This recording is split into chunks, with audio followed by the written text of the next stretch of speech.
नमस्ते बच्चों, आशा है आप अपनी बोर्ड परीक्षाओं की तैयारी में ज़ोर शोर से लगे होंगे। जैसा कि आप लोगों को अब तक अवगत हो चुका होगा कि जो बोर्ड परीक्षाएं हैं वो 4 मई से निर्धारित हैं 10th और 12th के लिए। और इन बोर्ड परीक्षाओं के लिए जो संक्षिप्त सिलेबस झारखंड सरकार ने जारी किया है उसकी जानकारी भी आप लोग तक पहुंच गई होगी और उम्मीद करते हैं कि आप लोग उसी संक्षिप्त सिलेबस के अनुसार अपनी तैयारी में लगे हुए होंगे। आइए इस वीडियो में मैं आपको बहुत ही महत्वपूर्ण बात बतलाने जा रहा हूं कि आपके पास आज से लेकर जितना समय बचा है इतने कम समय में हम बोर्ड परीक्षा की तैयारी बहुत ही सुंदर और व्यवस्थित ढंग से कैसे कर सकते हैं। तो इसके लिए सबसे पहली बात जो है वो है आपका समय का प्रबंधन। जितना समय आपके पास बचा हुआ है उस समय का उपयोग ज़्यादा से ज़्यादा आप कैसे कर सकते हैं और विभिन्न विषयों की तैयारी के लिए इस समय का विभाजन किस प्रकार आप करेंगे, इसकी जानकारी मैं इस वीडियो में आप लोगों को दूंगा। आप इस वीडियो को देखिएगा ज़रूर और आपको यह वीडियो लाभदायक लगेगा तो अपनी इस जानकारी के अनुसार अपनी परीक्षा की तैयारी करिएगा। आइए तो हम लोग शुरू करते हैं। मैंने आप लोगों के लिए एक ब्लूप्रिंट बनाया हुआ है कि बोर्ड परीक्षा की तैयारी हम लोग कैसे करें। अगर हम अब से 4 मई तक जोड़ेंगे तो परीक्षा की तैयारी के लिए कुल हमारे पास 81 दिन बचे हैं। 81 दिन में हमको सारे जो 6 विषय हैं, क्लास 10 में भी 6 विषय और क्लास 12th में भी हमारे लिए 6 विषय होते हैं, तो कुल 81 दिन हमारे पास बचे हैं। और यदि हम एक दिन में 10 घंटा पढ़ने के लिए रखें, जो कि बहुत ही ज़रूरी है, 10 घंटों की पढ़ाई बोर्ड परीक्षा की तैयारी करने के लिए 10th और 12th के बच्चों के लिए, अगर एक दिन में हम लोग 10 घंटे की पढ़ाई के हिसाब से देखें तो हमारे पास कुल घंटे होते हैं 810। इस प्रकार आज से लेकर परीक्षा तक हमारे पास 810 घंटे हैं अपनी तैयारी को पूरी करने के लिए। अब देखिए हमारे पास विषयों की संख्या है कुल मिलाकर के 6 विषय हमारे पास बचे हैं। और इस प्रकार से यदि हम देखें तो हमारे पास एक विषय की तैयारी के लिए समय बच रहा है 135 घंटा। 135 घंटा एक विषय के लिए समय बच रहा है। और यदि मैं बात करूं पाठों की ओर तो एक विषय में कुल पाठों की संख्या हमने मान ली है 15, जो कि औसत है। हो सकता है किसी विषय में 15 पाठ से कम हो और किसी विषय में 15 पाठ से ज़्यादा हो, लेकिन मैंने औसत मान लिया है कि एक विषय में पाठों की संख्या है 15। इस प्रकार से एक पाठ के लिए हमको जो समय मिल रहा है वो 9 घंटे का समय है। अब आप लोगों को इस 9 घंटे का उपयोग बहुत ही गंभीरतापूर्वक एक पाठ के लिए करना है। कैसे हम लोग इस पाठ के लिए 9 घंटे का उपयोग करेंगे उसकी टिप्स मैं आप लोगों को देने वाला हूं। इसको देखिए आप। तो मैंने आपके लिए एक पाठ के लिए योजना बनाई है कि एक पाठ को हम लोग इस 9 घंटे में किस प्रकार की तैयारी करेंगे। तो मैं आप लोगों को बतला रहा हूं कि प्रत्येक पाठ को 5 बार हम लोगों को पढ़ना है। इस प्रकार हमारा जो पाठ होगा वो 5 बार हम लोग उसको रिवाइज कर सकते हैं और परीक्षा में जाने से पहले हमारा डर बिल्कुल समाप्त, छू मंतर हो जाएगा। तो इस प्रकार हम पाठ को 5 बार पढ़ने वाले हैं। किस प्रकार पढ़ेंगे 5 बार? तो इस 9 घंटे को हमने 4 भाग में बांटा है। पहली बार में हम पाठ को 5 घंटे तक पढ़ेंगे। दूसरी बार में पाठ को हम लोग 1.5 घंटे पढ़ेंगे। तीसरी बार में पाठ को हम पुनः 1.5 घंटे तक पढ़ेंगे। चौथी बार में पाठ को हम लोग 1 घंटा पढ़ेंगे। तो इस प्रकार ये 9 घंटे का वक्त होता है। तो आप बोलेंगे कि 9 घंटा तो समाप्त हो गया, तो फिर 5वीं बार हम कब पढ़ेंगे? तो ये एक सीक्रेट है, ये एक रहस्य है। 5वीं बार हम पाठ को कब पढ़ेंगे ये मैं आपको वीडियो के अंत में बताऊंगा। आप इस वीडियो को अंत तक देखिएगा जरूर।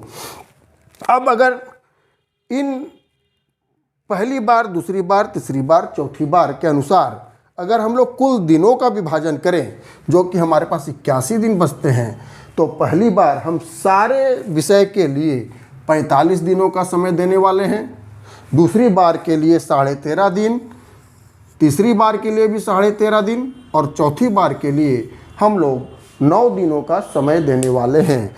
अब इन 45 दिनों में, 13.5 दिनों में, 13.5 दिनों और फिर 9 दिनों में हम किस प्रकार एक एक पाठ को पढ़ने वाले हैं ताकि हमारे उस पाठ की सारी तैयारी पूर्ण हो जाए, इसकी जानकारी अब हम देंगे। ठीक है, आइए अब विस्तार से हम लोग जानते हैं कि पाठ को पहली बार, दूसरी बार, तीसरी बार, चौथी बार और 5वीं बार पढ़ते समय हम लोगों को किन किन बातों का ध्यान रखना है। तो पहली बार मैंने आप लोग को बतलाया था कि पहली बार हम प्रत्येक पाठ को 5 घंटे का समय देने वाले हैं। अब ये 5 घंटे का समय पाठ के आकार के अनुसार थोड़ा बहुत कम ज़्यादा हो सकता है। यदि पाठ छोटा है तो आप उसको थोड़ा सा कम समय दे सकते हैं, पाठ अगर बड़ा है तो आप उसको थोड़ा ज़्यादा समय भी दे सकते हैं। तो पहली बार में हमको 5 घंटे का वक्त देना है।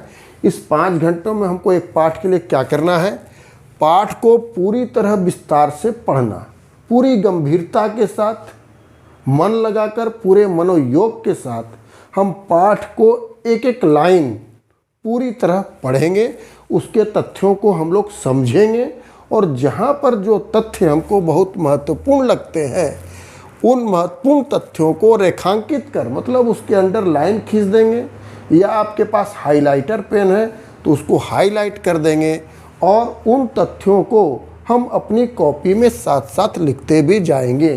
इन तथ्यों को लिखने का एक फ़ायदा आपको ये होगा, यदि आपने इन तथ्यों को अपनी कॉपी में लिख लिया और अपनी किताब में अंडरलाइन कर लिया, तो आपको जो ऑब्जेक्टिव सवाल आते हैं, वस्तुनिष्ठ प्रश्न जो आते हैं परीक्षा में, उसके लिए फिर आपको दोबारा से तैयारी करने की आवश्यकता नहीं पड़ेगी, आपको किसी गाइड की भी आवश्यकता नहीं पड़ेगी। और मैं तो आप लोगों को यही सलाह देता हूँ कि किसी भी गाइड का उपयोग आप बोर्ड परीक्षा की तैयारी के लिए न करें, क्योंकि एक कहावत है कि guide always misguide you. Guide जो है वो आपको मिसगाइड ही करेंगे, आपको गाइड नहीं करते हैं। गाइड करेंगे तो आपकी किताबें करेगी। इसलिए उन महत्वपूर्ण तथ्यों को अपनी कॉपी में आप लोग ज़रूर लिख लें और इसके बाद किताब के पाठ के अंत में जो कुछ महत्वपूर्ण प्रश्न होते हैं उन प्रश्नों के उत्तर भी आप लोग अपनी कॉपी में ज़रूर से लिख लें। ये 5 घंटों का समय एक पाठ के लिए बहुत ज़्यादा है, सफिशिएंट है, एनफ है। अब आइए, ये इतना काम आपको सभी सब्जेक्ट के लिए, सभी पाठों के लिए 5-5 घंटे करेंगे तो आपको 45 दिन का वक्त लग जाएगा। इसका मतलब है कि 45 दिन में आप अपने सारे सब्जेक्ट, 6 जो विषय हैं, 6 विषय के सारे पाठों की पहली तैयारी आप कर लेंगे और आपके अंदर एक विश्वास, एक आत्मविश्वास जाग जाएगा कि अब हमने तो परीक्षा की तैयारी अच्छी से कर ली है। अब आइए हम दूसरी बार में देखें कि क्या करना है। जब हम 45 दिन के बाद पुनः 13.5 दिन, 12 दिन, 14 दिन के लिए जब हम लोग बैठेंगे तो उसमें हमको क्या करना है, प्रत्येक पाठ के लिए हम लोग 1.5 घंटे का वक्त देने वाले हैं। तो इस 1.5 घंटे में हमको क्या करना होगा, 1.5 घंटे में हम जिस पाठ को हमने बढ़िया से पढ़ा है, काफ़ी अच्छे तरीके से पढ़ा है, अब उसी पाठ को सरसरी तौर पर अगर हम लोग पढ़ेंगे तो बहुत कम समय, लगभग 15 से 20 मिनट के समय में हम उस पाठ को पढ़ सकते हैं और हमको जो जानकारी हमने पहली बार में अर्जित की है वो सारा चित्र हमारे दिमाग में घूम जाएगा यदि हम सरसरी तौर पर उस पाठ को पढ़ लेते हैं। और जब हमने पढ़ लिया तो उसके बाद महत्वपूर्ण लिखे हुए जो तथ्य हमने लिखे और जो तथ्य हमने किताब में अंडरलाइन किए हुए हैं, उन तथ्यों को भी हम पढ़ेंगे, उनको अब याद करने की कोशिश करेंगे और याद करके उनको लिखने का प्रयास अब शुरू करना है हमको। जितना ज़्यादा हम लिखेंगे परीक्षा में हमारी कलम उतनी कम रुकेगी, क्योंकि लिखने का अभ्यास बहुत ही ज़रूरी है। परीक्षा में समय का अभाव हो जाता है। कई बार ऐसा होता है कि बच्चों को याद तो रहता है लेकिन समय अभाव के कारण वो लिख नहीं पाते हैं। इस कारण से घर पर आपको लिखने का अभ्यास निरंतर करना होगा। इसलिए महत्वपूर्ण प्रश्नों को याद करके अब दूसरी बार में आप लिखने का प्रयास शुरू कर दीजिए, लिखने की प्रैक्टिस शुरू कर दीजिए। तीसरी बार में हम क्या करेंगे? हमने पाठ को 2 बार पढ़ लिया। अब तीसरी बार जब हम पाठ को पढ़ेंगे तो हमको और कम समय लगने वाला है। 10 मिनट में ही हम पाठ को पूरी तरह से देख पाएंगे, समझ पाएंगे, क्योंकि उस पाठ का चित्र हमारे दिमाग में बन चुका है। और एक बार फिर से हम महत्वपूर्ण प्रश्नों के उत्तर अब बिना देखे लिखने की कोशिश करेंगे। और जब बिना देखे हम एक बार लिख लेंगे प्रश्नों के उत्तर, तो हमारे अंदर एक ऐसा आत्मविश्वास जागृत होगा जिससे लगेगा कि हम अब परीक्षा को बहुत ही अच्छे ढंग से लिख सकते हैं। तो ये तीसरी बार का जो 13 दिन का है।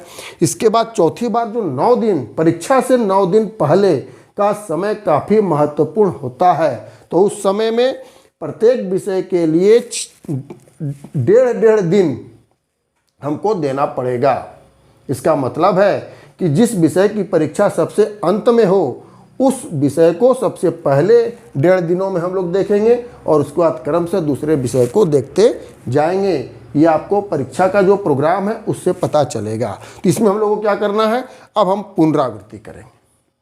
जो पाठ हमने पढ़ लिए, सारे पाठ हमारे दिमाग में आ गए हैं। अब हम लोग पुनरावृत्ति करेंगे। पुनरावृत्ति में क्या करते हैं आपको मालूम है? जो प्रश्न के उत्तर हम लोगों ने याद किए हैं उसको अब सिर्फ लिखने का अभ्यास करेंगे। और साथ ही साथ जो मुख्य तथ्य हैं उन पर एक गहरी नज़र हम लोग ज़रूर डालेंगे, ताकि मुझको वस्तुनिष्ठ प्रश्नों को बनाने में कोई कठिनाई नहीं हो। मैं बार बार आपको बोल रहा हूँ कि जो तथ्य हैं, महत्वपूर्ण तथ्य जो आपने अंडरलाइन किए हैं, जो कॉपियों में आपने लिखे हैं, उन तथ्यों पर ज़रूर नज़र डालते रहेंगे, ताकि जो वस्तुनिष्ठ प्रश्न आने वाले हैं, ऑब्जेक्टिव प्रश्न आने वाले हैं, वो आपको परेशान न करे और देखते के साथ आपको उसका उत्तर याद आ जाए।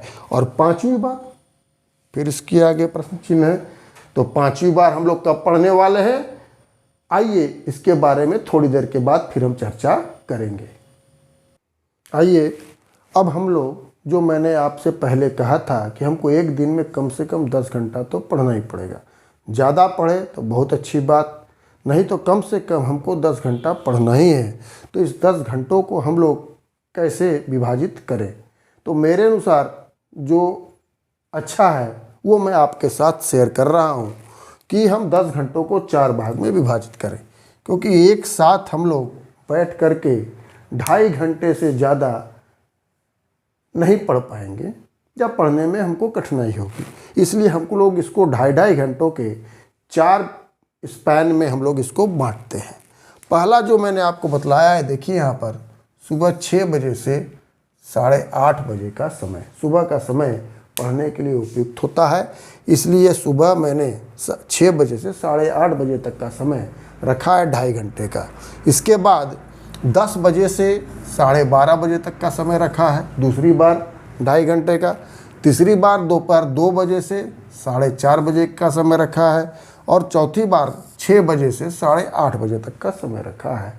इस प्रकार मैंने 2.5 घंटे के 4 भागों में इसको विभाजित किया है।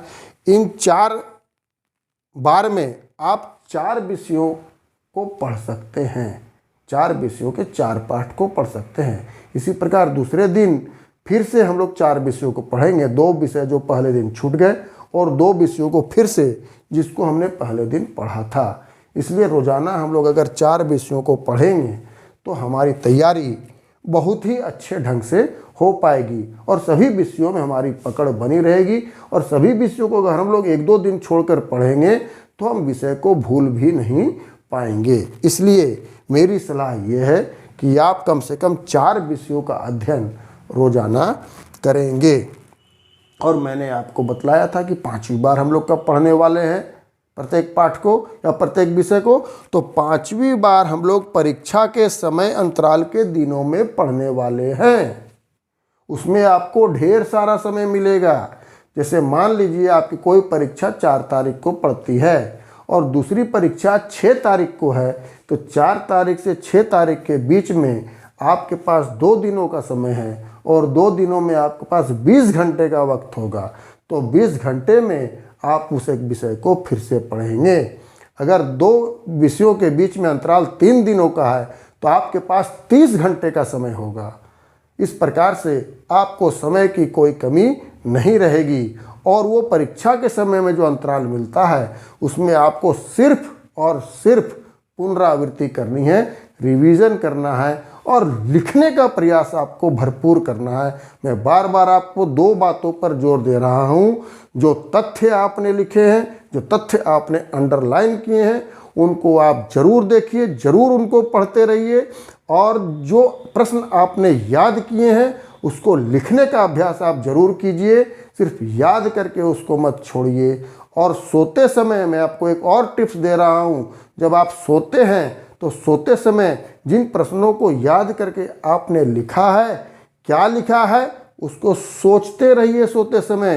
यदि आप सोच के सोएंगे कि हमने क्या क्या आज याद किया है तो वो आपको पक्का हो जाएगा और आपको नींद भी बढ़िया आएगी।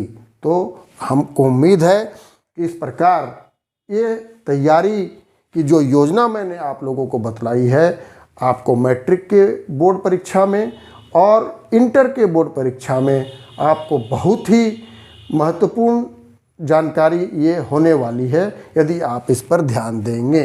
बाकी अन्य विषयों में प्रत्येक विषय के लिए, मैट्रिक के लिए खासकर प्रत्येक विषय की तैयारी हम कैसे करें, हम इसके बारे में आपको दूसरे वीडियो में जानकारी देंगे कि प्रत्येक विषय की, प्रत्येक पाठ की तैयारी में हम कैसे आगे बढ़ें, कौन कौन सी चीज़ें इसमें पढ़ें और उसकी तैयारी हम लोग कैसे करें, इसकी जानकारी मैं आपको अगले वीडियो में दूंगा। तब तक के लिए धन्यवाद।